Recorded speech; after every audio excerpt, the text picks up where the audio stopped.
Merci beaucoup, Monsieur le Président de la République, cher Alassane, Monsieur le Premier ministre, Mesdames, Messieurs les ministres, Mesdames, Messieurs les parlementaires, Mesdames, Messieurs.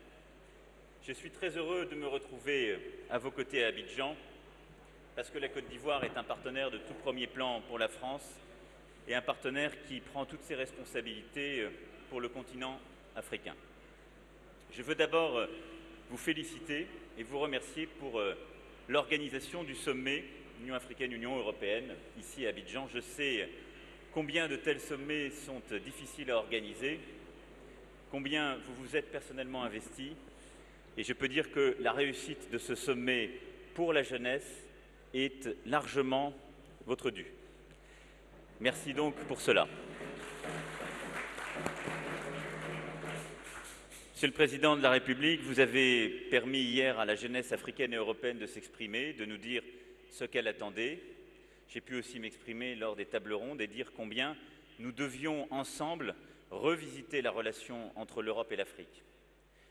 Tourner une page de nos histoires dans l'esprit du discours que j'ai tenu à Ouagadougou, et combien dans la relation Union européenne-Union africaine, il nous fallait préparer un nouveau traité pour 2020, un traité fondateur d'une relation nouvelle, où écoutant la jeunesse, le monde des affaires, les communautés académiques, d'enseignants-chercheurs, le monde culturel, nous devons construire les bases d'un partenariat renouvelé, équilibré, en responsabilité comme en devoir.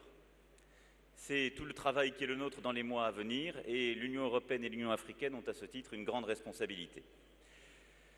Le sommet d'Abidjan a aussi permis plusieurs réunions parallèles extrêmement structurantes.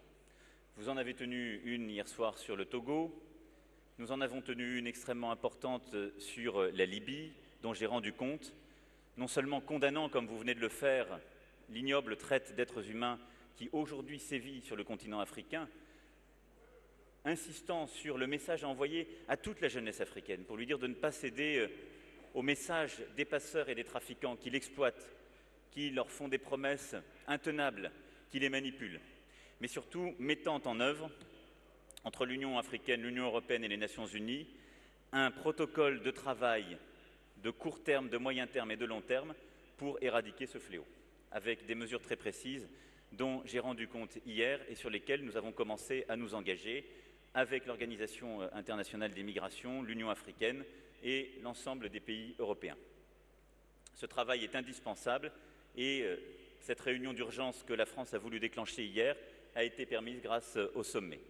Nous avons pu également, nuitamment, avoir une réunion avec les 4 membres présents du G5 Sahel pour prendre des décisions extrêmement structurantes que nous parachèverons dans les prochaines semaines pour accélérer la lutte, là aussi, contre le terrorisme et le fléau qui sévit dans les pays du Sahel.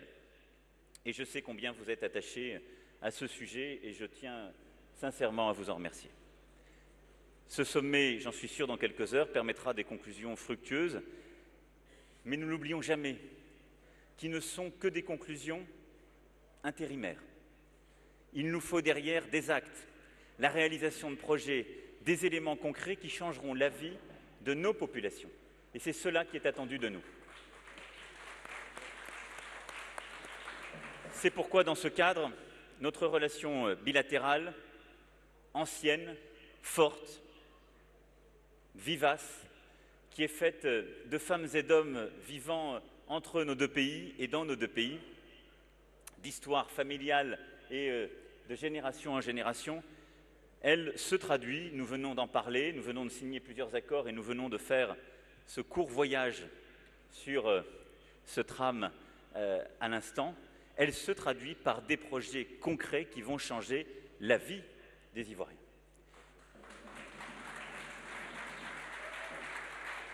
Le premier projet concret, et j'en suis très fier avec vous, c'est celui non seulement du métro d'Abidjan, infrastructure essentielle, avec 37,5 km entre les communes de Port-Bouët et Anyama, une vingtaine de gares, qui permettra un démarrage de la ligne de transporter 500 000 passagers par jour. Vous l'avez rappelé. C'est un projet d'aménagement urbain pour une mégalopole régionale, continentale qui est indispensable. C'est un projet qui changera la vie des habitants, qui permettra de développer l'activité économique et qui est cohérent avec vos engagements climatiques parce qu'il réduira les déplacements individuels. Ce projet s'accompagne également d'une rénovation des infrastructures, et en particulier du pont, et d'un travail encore plus profond pour lequel la France est aussi partenaire, qui est la ligne ferroviaire, qui elle aussi permettra d'améliorer les communications et le rayonnement économique du pays. Je suis fier qu'un groupement d'entreprises français permette la réalisation de ce projet au bénéfice des Abidjanaises et des Abidjanais. Je veux remercier les entreprises françaises, les financeurs français qui sont engagés derrière vous, à vos côtés. Et je veux ici vous dire que la France vous a proposé une offre de financement sans précédent. Je sais que ça créera peut-être des jalousies chez certains de vos collègues. J'imagine déjà mon téléphone qui va crépiter dans quelques instants avec des reproches cachés, mais ça nous donnera des ambitions renouvelées chez d'autres.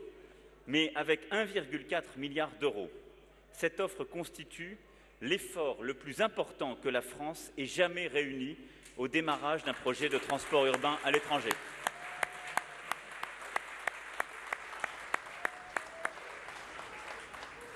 Le plus important. Et donc, il est le signe de la confiance qui nous unit et de cet engagement. Maintenant s'ouvre une nouvelle page, entre maintenant et la finalisation des travaux en 2022. Nous devons avoir une conduite exemplaire de ces travaux et de cette réalisation, dans la ligne de ce à quoi je me suis engagé à Ouagadougou. Je souhaite que, de manière partenariale, conjointe, nous ayons un comité de suivi de ces travaux qui permettra de s'assurer du bon respect des délais à chaque étape, du respect de toutes les normes et des standards de meilleure qualité internationale, du respect de toutes les règles déontologiques auxquelles nous tenons profondément l'un et l'autre, et du respect des répercussions économiques et de l'implication des PME ivoiriennes dans le cadre du projet et du développement économique.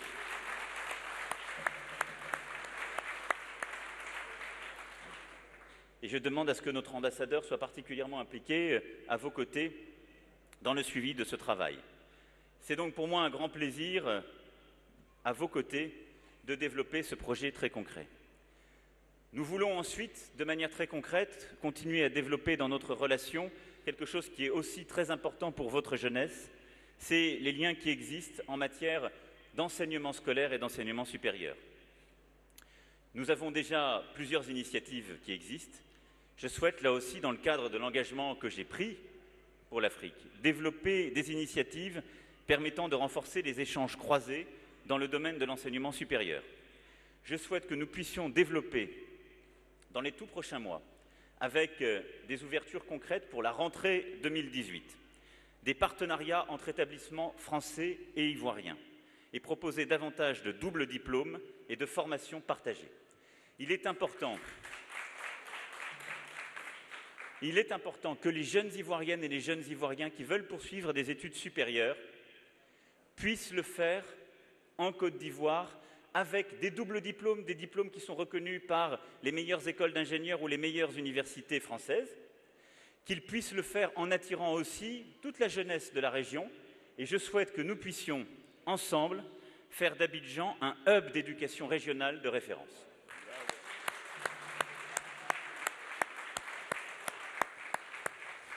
Nous devons là-dessus nous fixer comme échéance la rentrée de 2018-2019 pour avoir des premiers partenariats. Cela permettra aussi de développer des partenariats en matière d'innovation et d'entrepreneuriat, en matière de développement justement de la filière du numérique, dans tout l'espace linguistique francophone qui est extrêmement structurant. Je sais que vous travaillez étroitement avec le Ghana où je serai dans quelques instants.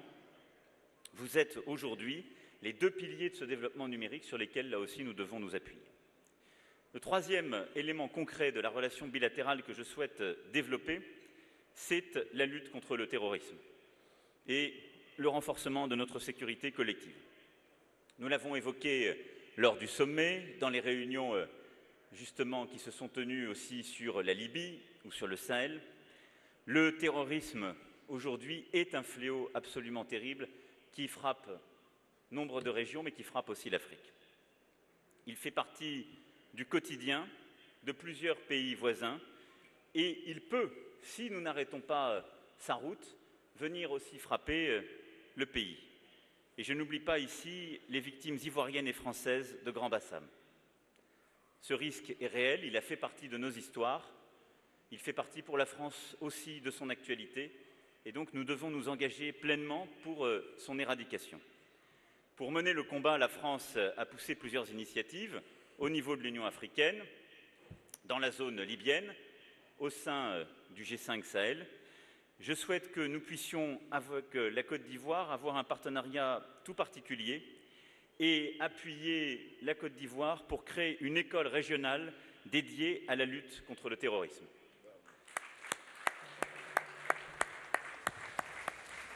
L'objectif, et le ministre veillera à son suivi, c'est qu'en juillet prochain, nous puissions ouvrir cette école qui sera une école de cadre supérieur qui permettra de former des forces spéciales, non seulement pour la Côte d'Ivoire, mais pour toute la région, et donc des forces spécialisées à l'intelligence, à l'intervention de combat et la lutte contre le terrorisme, qui puissent non seulement protéger la Côte d'Ivoire, mais toute la région.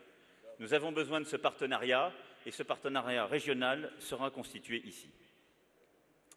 Le quatrième sujet concret pour le quotidien des Ivoiriennes et des Ivoiriens, c'est évidemment le sujet des échanges, des migrations et de la circulation des personnes. Là-dessus, nous nous sommes dit les choses avec beaucoup de franchise, d'esprit de responsabilité, et le ministre d'État, qui m'accompagne aussi, veillera avec votre gouvernement au suivi de ces dispositions. Ce que nous voulons faire, c'est simplifier la vie des Ivoiriennes et des Ivoiriens qui ont une activité professionnelle, une stabilité qui suppose des échanges beaucoup plus fluides entre nos deux pays.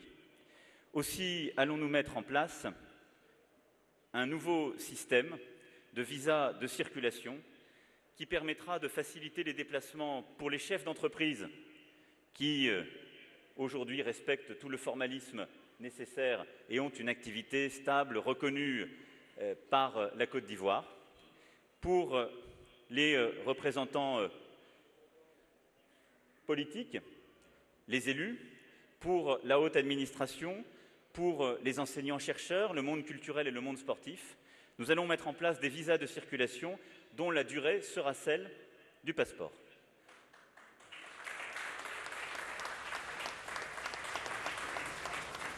Ce qui permet pour celles et ceux qui nourrissent la relation bilatérale, ont une activité qui suppose des échanges réguliers, d'avoir une liberté de circulation et une mobilité beaucoup plus fluide et de réduire les formalismes. Et de l'autre côté, nous allons renforcer la coopération bilatérale pour lutter contre l'immigration illégale. Nous allons donc renforcer une coopération active pour lutter contre les réseaux de trafiquants qui parfois exploitent des Ivoiriennes et des Ivoiriens, par une communication très active du gouvernement ivoirien pour expliquer cette propagande odieuse faite par les passeurs à l'endroit de votre jeunesse, pour, à vos côtés, coopérer en matière policière afin de démanteler ces réseaux de passeurs, et pour aussi permettre de lutter contre tous les trafics et l'immigration illégale entre nos deux pays. C'est un programme ambitieux qui va se mettre en place dans les prochaines semaines, qui sera aussi constitué d'une coopération technique permettant de parachever le système de biométrie que vous avez mis en place et qui, je dois le dire, est sans doute parmi les systèmes exemplaires en Afrique, dont nous devons tirer justement toutes les potentialités pour lutter contre cette immigration illégale. Cette immigration illégale, elle est mauvaise pour la Côte d'Ivoire, elle est mauvaise pour la France, elle est mauvaise pour l'équilibre de nos continents. Et donc c'est dans cette relation de responsabilité partagée que nous avons décidé ensemble d'avancer sur ce sujet des mobilités, et je vous en remercie.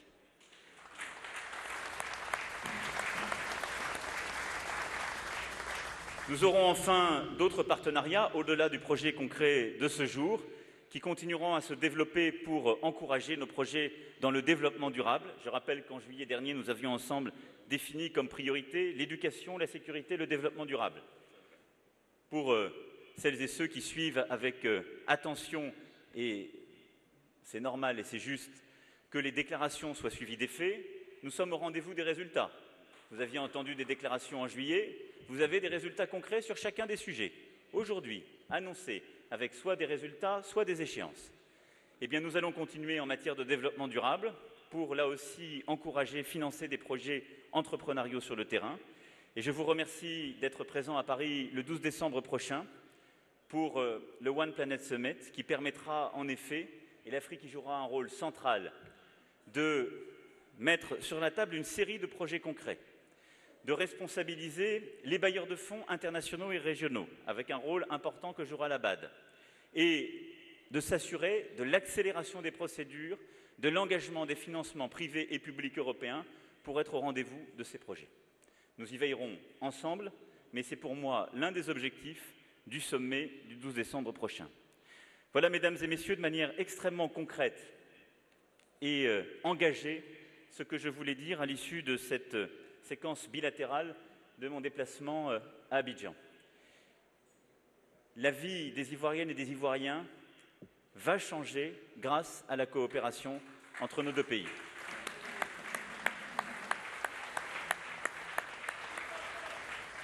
Et c'est cela ce que nous voulons l'un et l'autre, dans cet esprit de responsabilité partagée et équilibrée. Et donc, c'est aujourd'hui une étape importante, mais ça n'est qu'une étape. Nous allons continuer ensemble. Je voulais, Monsieur le Président Chir Alassane, vous remercier à nouveau pour votre hospitalité, vous féliciter à nouveau pour le succès du sommet Union africaine-Union européenne, vous dire combien nous sommes heureux de vous accueillir dans quelques jours à Paris pour le sommet climat, et vous dire combien je suis conscient qu'ensemble, nous avons encore énormément de choses à faire. Merci à vous.